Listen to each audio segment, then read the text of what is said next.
ہم کریں گے ہر مظلوم کی حمایت۔ السلام علیکم، میں ہوں حرین فاطمہ اور آپ دیکھ رہے ہیں حمایتی نیوز HD چینل۔ نظر ڈالتے ہیں آج کی اہم خبروں پر۔ سکھر ریلوے ڈویژن کے شہداد پور نواب شاہ سرہاری ریلوے ٹریک پر کام جاری ہے۔ اگلے سال تک پرانا ٹریک لکڑی، سلیپر وغیرہ مکمل تبدیل کر دیں گے اور یہ سیکشن ٹریک ٹرینوں کی آمد و رفت کے لیے A1 ہوگا۔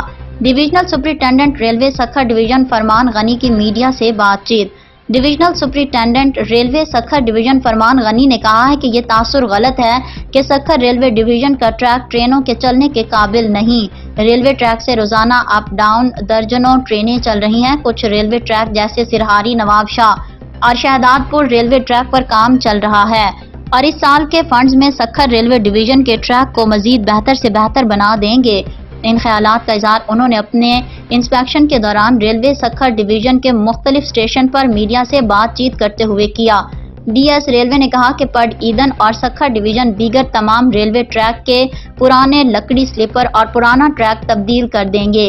پڈ ایدن ریلوے اسٹیشن پر ٹرینوں کے سٹاپ کے لیے ہیڈ کوارٹر سے بات کروں گا اور اسٹیشن پر مسافر بینچیں، لائٹ، پنکھے جلد لگائے جائیں گے۔